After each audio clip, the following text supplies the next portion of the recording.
Praise the Lord. കർത്താവിൻ്റെ ധന്യതിരുനാമം ഈ പ്രഭാതത്തിൽ മഹിമപ്പെടുമാറാകട്ടെ.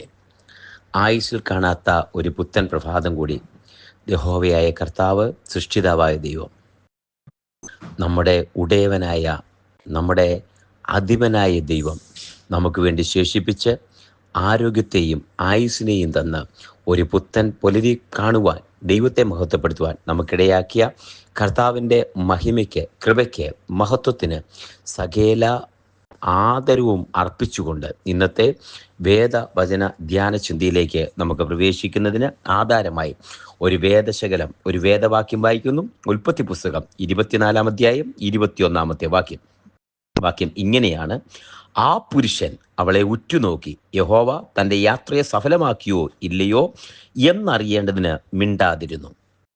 ഒരു വലിയ പോർഷനിൽ നിന്ന് അടർത്തിയെടുത്ത ചെറിയൊരു വേദശകലമാണ് നാം വായിച്ചു കേട്ടത്. ആ പുരുഷൻ, ആളുടെ പേര് പറഞ്ഞിട്ടില്ല. ആ പുരുഷൻ അവളെ ഉറ്റുനോക്കി, അവളുടെയും പേര് പറഞ്ഞിട്ടില്ല. അടുത്തൊരു വാചകത്തിൽ ഇങ്ങനെ പറയുന്നു: യഹോവ തൻ്റെ യാത്രയെ സഫലമാക്കിയോ ഇല്ലയോ എന്ന് അറിയേണ്ടതിന് മിണ്ടാതിരുന്നു. ഹല്ലേലൂയ. യഹോവ തൻ്റെ യാത്രയെ സഫലമാക്കിയോ ഇല്ലയോ എന്നറിയേണ്ടതിന് മിണ്ടാതിരുന്നു. യഹോവ യാത്രയെ സഫലമാക്കുവാൻ, തൻ്റെ യാത്രയിൽ ഇങ്ങനെ സംഭവിച്ചാൽ അത് നിയോഗമാക്കിക്കൊള്ളാം എന്ന് പറഞ്ഞ് ദൈവത്തിൻ്റെ സന്നിധിയിൽ തീരുമാനമെടുത്തു വരുന്ന ഒരു മനുഷ്യൻ, ആളുടെ പേര് എലയാസർ, ദമ്മേശെക്കുകാരനായ എലയാസർ. ഈ മനുഷ്യൻ ഒരു തീരുമാനത്തോടെയാണ് വരുന്നത്. കാരണം ദൈവാലോചന ചോദിച്ച് ഒരു ദൈവഹിതത്തിന്റെ, ദൈവ പദ്ധതിയുടെ, ദൈവ പ്ലാനിന് വേണ്ടി ഒരു വിവാഹം നടത്താൻ പോവുക. അതിനു വേണ്ടിയ ഒരു പെണ്ണിന്റെ തെരഞ്ഞെടുപ്പ്, ഒരു വധുവിന്റെ തെരഞ്ഞെടുപ്പ്. അവൾ എന്ന് എഴുതിയിരിക്കുന്നത്, അവളെ ഒറ്റുനോക്കി എന്ന് പറയുന്നത് റിബേക്ക എന്ന് പറയുന്ന സ്ത്രീ. ഇനി ഈ വചനത്തിന്റെ പശ്ചാത്തലത്തിലേക്ക് ഒന്ന് വന്നിട്ട് നമ്മളുമായിട്ടുള്ള ബന്ധം ഒന്ന് ചിന്തിക്കാം.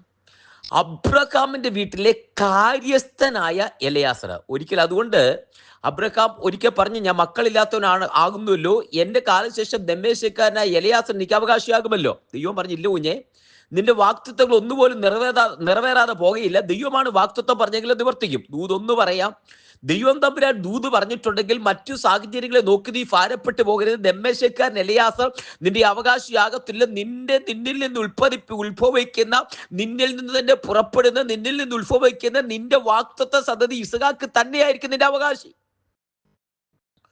അതൊന്നാമത്തെ ദൂത്. 2, കാര്യസ്ഥനായ എലയാസറിനെ നിയോഗത്തോടെ അയക്കുകയാ. ഒരു നിയോഗം, ഒരു ദൗത്യം കൊടുത്ത് അയക്കുകയാ. വർഷങ്ങൾക്ക് ശേഷം അബ്രഹാമിന്റെ വാക്തത്വ സന്തതിയെ ഇസ്ഹാക്കിന് ഒരു പെണ്ണ് വേണം. അമ്മ മരിച്ചു, ആ ദുഃഖമൊക്കെ മാറിപ്പോകാൻ വേണ്ടി ഒരു പെണ്ണ് വേണം, ഒരു വധുവിനെ വേണം. ഒരു നല്ല സെലക്ഷന് വേണ്ടി ദൈവം തമ്പുരാൻ, അല്ല, അബ്രഹാം പിതാവ് ദൈവം തമ്പുരാന്റെ ആശീർവാദത്തോടെ എലയാസർ എന്ന കാര്യസ്ഥനെ അയക്കുകയാണ്. അപ്പൊ എലയാസറിനോട് പറഞ്ഞ വിട്ട് നിയോഗപ്രകാരമായിരിക്കും. ഇന്നുവരെ തെറ്റിയിട്ടില്ല. അതുകൊണ്ടാണല്ലോ വർഷങ്ങളായിട്ട് കാര്യസ്ഥനായിട്ടിരിക്കുന്നത്. അബ്രഹാം കഴിഞ്ഞ 2ാമത്തെ ആളാണ്. അതുകൊണ്ടാണ് പിന്നെ അവകാശിയാകുമല്ലോ എന്ന് പറയുന്നത്. അപ്പൊ ഈ മനുഷ്യൻ വരുമ്പോൾ ആ മനുഷ്യൻ ദൈവത്തിന്റെ സന്നിധിയിൽ ഒരു തീരുമാനമെടുക്കുകയാണ്. ഞാൻ വെള്ളം ചോദിക്കുമ്പോൾ എനിക്ക് മാത്രമല്ല, എനിക്ക് വെള്ളം തന്നിട്ട് എൻ്റെ ഒട്ടകങ്ങൾക്കും കോരി കൊടുക്കാം എന്ന് പറയുന്ന ഒരു യുവതിയെ വേണം, ഒരു പെണ്ണിനെ വേണം. അത് പറഞ്ഞാ വരുന്നത്, അത് പറഞ്ഞാ കാത്തിരിക്കുന്നത്. അങ്ങനെ വരുമ്പോ ഒരു കിണറ്റിന്റെ അരികെ എത്തി അവിടെ നിന്ന് ചോദിക്കുകയാണ്, എനിക്ക് വെള്ളം നിന്റെ പാത്രത്തിൽ നിന്ന് എനിക്ക് കുടിപ്പാൻ തരുമോ? അപ്പൊ ഈ ദൈവം നിയോഗിച്ച ആ പെണ്ണ് പറയുന്ന, ആ വധു, അവള് പറയുന്ന വാക്കാണ്, റിബേക്ക എന്ന് പറയുന്ന ഈ പെങ്കൊച്ചു പറയുന്ന വാക്കാണ്, നിനക്ക് മാത്രമല്ല നിന്റെ ഒട്ടകങ്ങൾ കൂടെ ഞാൻ കോരിക്കൊടുക്കാമെന്നുള്ള വാക്ക്. അതിനുശേഷം ദൈവത്തിന്റെ പദ്ധതിക്ക് വേണ്ടി കാത്തിരിക്കുന്ന ഒരു വാക്കാ വായിച്ചു കേട്ടത്. ആ പുരുഷൻ അവളെ ഉറ്റുനോക്കി, യഹോവ തന്റെ യാത്രയെ ആക്കിയോ ഇല്ലയോ എന്നറിയേണ്ടതിന് മിണ്ടാതിരുന്നു. ഇന്ന് ഈ വചനവും നമ്മളുമായിട്ടുള്ള ബന്ധമുണ്ട്. ഒന്ന്, അബ്രഹാമിന്റെ വീട്ടിലെ തന്റെ പുത്രന് ഒരു വധുവിനെ അന്വേഷിക്കുന്നത് പോലെ ഒരു നിഴൽ അവിടെ നമുക്ക് കാണുവാൻ കഴിയുന്നുണ്ട്. പിതാവായ ദൈവം തന്റെ ഓമനകുമാരനായ യേശു കർത്താവിന്റെ സഭയാകുന്ന കാന്തയെ ഒരുക്കിക്കൊണ്ടിരിക്കുന്നു. പരിശുദ്ധാത്മാവ് അതിനു വേണ്ടി അച്ചാരം കൊടുത്ത് വാക്തത്വത്തിന്റെ മുദ്രയിട്ട് ഒരുക്കിക്കൊണ്ടിരിക്കുന്നു. ഒരു നാന്ദിയായി, ഒരു നിഴലായി കാണാൻ കഴിയുന്നു. അപ്പൊ തന്നെ മറ്റൊരു കാര്യം ഇതിനകത്ത്, ഈ ദൂതിനകത്ത് ഇന്ന് പ്രഭാതത്തിൽ കേൾക്കുമ്പോൾ ഒന്ന് ഉറപ്പിക്കാനുണ്ട്. കാര്യം, എലയാസർ ഒരു പക്ഷേ അബ്രഹാമിനെ പോലെ വിളികെട്ട മനുഷ്യനല്ല, അബ്രഹാമിനെ പോലെ വാക്തത്വം പ്രാപിച്ച മനുഷ്യനല്ല. പക്ഷെ അബ്രഹാമിൽ നിന്ന് നിയോഗം ഏറ്റെടുത്ത മനുഷ്യനാണ്, ദൗത്യം ഏറ്റെടുത്ത മനുഷ്യനാണ്. ഈ ദൗത്യമായിട്ട് വരുമ്പോൾ അദ്ദേഹത്തിന് ഒരു തീരുമാനം നമ്മളെ സ്പർശിക്കുന്നതാണ്. ഞാൻ വെള്ളം ചോദിക്കുമ്പോൾ എൻ്റെ ഒട്ടകങ്ങൾക്കും കൂടെ വെള്ളം കോരി കൊടുക്കാമെന്ന് പറയുന്ന ഒരാള്. അപ്പൊ അതല്ല ഇതിനകത്ത് പ്രധാനപ്പെട്ട കാര്യം എന്ന് പറയുന്നത്. വെള്ളം കോരി കൊടുക്കുന്നു, ഒട്ടകങ്ങൾക്കും വെള്ളം കോരി കൊടുക്കാമെന്ന് റിബേക്ക പറയുന്നു. പക്ഷേ ഒരു പ്രാധാന്യമുള്ള കാര്യം നമ്മൾ വായിച്ച വാക്യത്തിൽ എഴുതിയിട്ടുണ്ട്. ആ പുരുഷൻ അവളെ ഉറ്റുനോക്കി. അടുത്ത വാചകം, യഹോവ തന്റെ യാത്രയെ സഫലമാക്കിയോ ഇല്ലയോ എന്നറിയേണ്ടതിന് മിണ്ടാതിരുന്നു. ഈ വാക്ക് നമ്മുടെ ഹൃദയത്തിനകത്തൊന്ന് സ്പർശിക്കട്ടെ. യഹോവ എന്റെ യാത്രയെ സഫലമാക്കിയോ ഇല്ലയോ. അപ്പൊ ഈ രക്ഷിക്കപ്പെട്ട ദൈവത്തെ അറിയുന്നതിന്റെ വീട്ടിൽ നിന്ന് വന്ന ഈ എലയാസർ ഒരു തീരുമാനമെടുത്തോണ്ട് വരുമ്പം ആ പറയുന്ന വാക്കൊന്ന് ഇൻവെർട്ടഡ് കോമയിൽ അണ്ടർലൈൻ ഇട്ട് പറയാം, യഹോവ എന്റെ യാത്രയെ സഫലമാക്കിയോ ഇല്ലയോ എന്നറിയേണ്ടതിന്. ഇന്ന് നിന്റെ യാത്രയ്ക്കകത്ത് ദൈവത്തിന്റെ സഫലത ഉണ്ടോ എന്ന്, ദൈവത്തിന്റെ പദ്ധതി ഉണ്ടോ എന്ന്, നിന്റെ തെരഞ്ഞെടുപ്പിനകത്ത് ദൈവത്തിന്റെ സഫലതയുണ്ടോ എന്ന് ഒന്ന് ദൈവത്തോട് ആലോചന ചോദിക്കണം. പോകുന്ന കാര്യങ്ങളൊക്കെ നിവർത്തിക്കുന്നു, ചില തടസ്സങ്ങൾ വരുന്നു, പതറിപ്പോകരുത്. ദൈവത്തിന്റെ സഫലതയുണ്ടോ എന്ന്. ഹല്ലേലൂയ. ദൈവത്തിന്റെ സഫലത നിന്റെ ജീവിതത്തിനകത്തുണ്ടോ എന്ന്. ദൈവത്തിന്റെ സഫലത, ദൈവത്തിന്റെ പൂർത്തീകരണം, ദൈവത്തിന്റെ നിയോഗം, ദൈവത്തിന്റെ ദൗത്യമുണ്ടോ എന്ന്.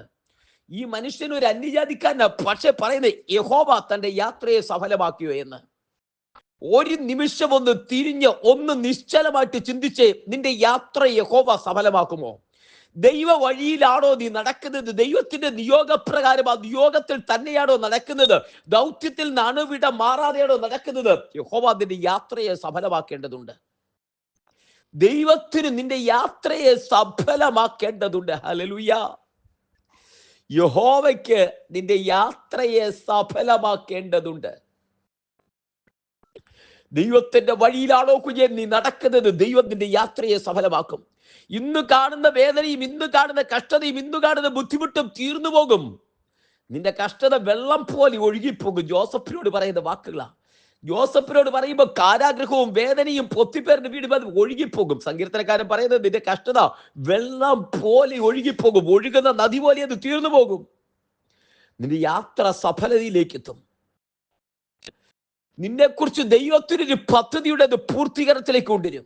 നിന്നെക്കുറിച്ച് തമ്പുരാനൊരു പദ്ധതി, നിനക്ക് നിന്നെക്കുറിച്ചൊരു പദ്ധതിയുണ്ട്. അതിനപ്പുറത്ത് ദൈവത്തിന് നിന്നെക്കുറിച്ചൊരു പദ്ധതിയുണ്ട്. നിന്റെ വിചാരമല്ല ദൈവത്തിന്റെ വിചാരം, നിന്റെ വഴിയല്ല ദൈവത്തിന്റെ വഴി. ആകാശം ഭൂമിക്ക് മീതെ ഉയർന്നിരിക്കുന്നത് പോലെ ദൈവത്തിന്റെ വഴി, ദൈവത്തിന്റെ വിചാരം നിന്റെ വഴിയോട് ഉയർന്നിരിക്കുന്നു. നിന്നെക്കുറിച്ച് ദൈവത്തിന് പദ്ധതിയുണ്ട്. ഇന്ന് ഈ വചനം കേൾക്കുമ്പോൾ ഒന്ന് ഉറപ്പിച്ചേ, നിന്റെ യാത്ര സഫലമാകും. നീ ദൈവ വഴിയിലാണോ? നിന്റെ യാത്ര സഫലമുണ്ടാകും. നിന്റെ യാത്രയ്ക്ക് സഫലതയുണ്ട്. നിന്റെ ഉദ്ദേശം സാധിക്കും. നിന്റെ യാത്രയ്ക്കൊരു സഫലതയുണ്ട്. നീ ദൈവത്തിന്റെ വഴിയിലാണോ ഒന്ന് സമർപ്പിച്ചോ കുഞ്ഞെ, നിന്റെ യാത്രയ്ക്കൊരു സഫലതയുണ്ട്. നീ ഭാരപ്പെട്ടു പോകാൻ ദൈവത്തിൽ ആശ്രയിക്കുന്ന ദൈവത്തിന്റെ പൈതലെ, നിന്റെ യാത്രയ്ക്കൊരു സഫലതയുണ്ട്. എലയാസർ തീരുമാനിച്ചതുപോലെ ഒരു തീരുമാനത്തോടെ ദൈവസന്നിധിയിലേക്ക് അടുത്തു വന്നേ നിന്റെ യാത്രയിൽ ഒന്ന് മുന്നോട്ട് പോകെ. നിന്റെ യാത്രയ്ക്കൊരു സഫലതയുണ്ട്. യെസ്, നിന്റെ യാത്രയ്ക്കൊരു സഫലതയുണ്ട്. ഈ യാത്ര സഫലമാകും. ഈ യാത്ര യാത്രയിൽ നീ കൃതാർത്ഥനാകും. ഈ യാത്ര നിനക്ക് സഫലമാകും. ദൈവകരങ്ങളിലേക്ക് സമർപ്പിച്ചോ.